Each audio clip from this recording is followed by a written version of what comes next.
రాజ్యం ఇదే మీ రాజ్యం దొంగల రాజ్యం దోపిడీ రాజ్యం down down down down MLA down down MP down down MLA down down MP down down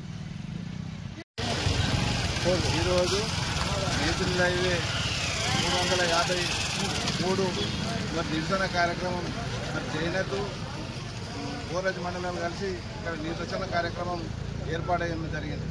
మరి ఇది దాదాపు 2.5 సంవత్సరాలు అయిపోతున్నది. దీని పీరియడ్ కూడా ఈ రోడ్ పని కూడా ఈ 2025లో పీరియడ్ పని కూడా అయిపోవడానికి కూడా సిద్ధంగా ఉన్నది. కానీ ఎక్కడ వేసిన గొంగడి అక్కడనే ఉన్నది. గౌరవ ఎమ్మెల్యే పాయల్ శంకర్ గారు కానీ, గౌరవ ఎంపీ గొడవ నగేష్ కానీ, గౌరవ కంది శ్రీనివాసరెడ్డి గారు కానీ మరి ఆనాడు జోగురామన్న గారు ఏం చేసిందని మీరు నిలదీశారు. మరి ఇవాళ మీ ప్రభుత్వం వచ్చి 2 సంవత్సరాలు డిసెంబర్ వస్తే 2 సంవత్సరాలు ముగించుకోవడానికి కూడా దగ్గర పడుతున్నది.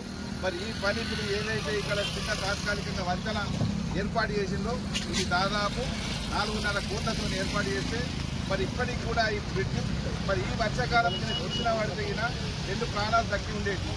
ఈ 2 ప్రాణాలు ఆల్రెడీ పోయినాయి. కాబట్టి ఇంకా వీళ్లకు ఎమ్మెల్యే గారు కానీ, ఎంపీ కానీ, కంది శ్రీనివాసరెడ్డి కానీ ఇంకా ఎన్ని ప్రాణాలు ఈ బ్రిడ్జ్ మీద అవసరం ఉన్నదని చెప్పి తెలంగాణ ప్రభుత్వం తరఫున డిమాండ్ చేస్తున్నాం. ఈ బ్రిడ్జ్ ఏదైతే చేసిందో ఇది ఆల్రెడీ 4.5 కోట్లతో ఈ బ్రిడ్జ్ నిర్మాణం చేపట్టి మరి ఈ బ్రిడ్జ్ కూడా ఇంతవరకు మెయింటెనెన్స్ లేదు.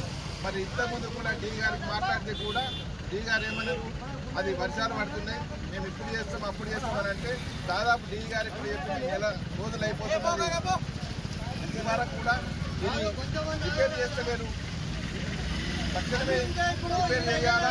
ఒకవేళ ఆ రోజుల్లో జోగురామన్న గారిని మీరు ఎంతవరకు అంతా మాట్లాడడం జరిగింది. మరి ఇలా మీరు గెలిచి మీరేం చేస్తున్నారని మీరేం గడ్డినెత్తున్నారా?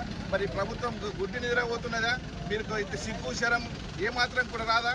మరి అక్కడ మహారాష్ట్ర దాకా 4 లైన్లు వస్తుంది, ఇక్కడ బోరస్ దాకా 2 లైన్లే వస్తుందా? ఎందుకొరకు మీరు ఇంత మొండి వైఖరి? మరి ఆనాడు టీఆర్ఎస్ ప్రభుత్వం ఉన్నదని చెప్పి మీరు ఒక ఇది చూసిండ్రు. మరి ఇలా మీ ఎంపీ గారు ఉన్నారు, మీ ఎమ్మెల్యే గారు ఉన్నారు. మరి వీళ్ళ 2 కలిసి కూడా బీజేపీ ప్రభుత్వమే, అక్కడ బీజేపీ ప్రభుత్వమే, మహారాష్ట్ర బీజేపీ ప్రభుత్వమే, ఇక్కడ ఉన్న వాళ్ళు కూడా బీజేపీ. మరి ఎందుకు 4 లైన్ చేయలేకపోయిందని కూడా మేము డిమాండ్ చేస్తున్నాం. తక్షణమే ఇది ఇలా చెయ్యకుంటే రాబో రోజులలో ధర్నా 5 రోజులలో ఇది తాత్కాలికంగా రిపేర్ అయితే మంచిగా ఉంటుంది.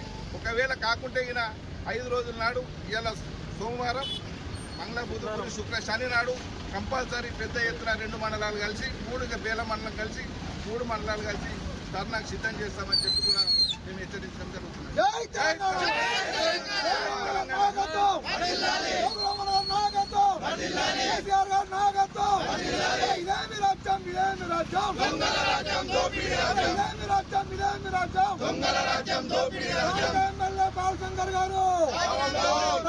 బాలశంకర్ గారు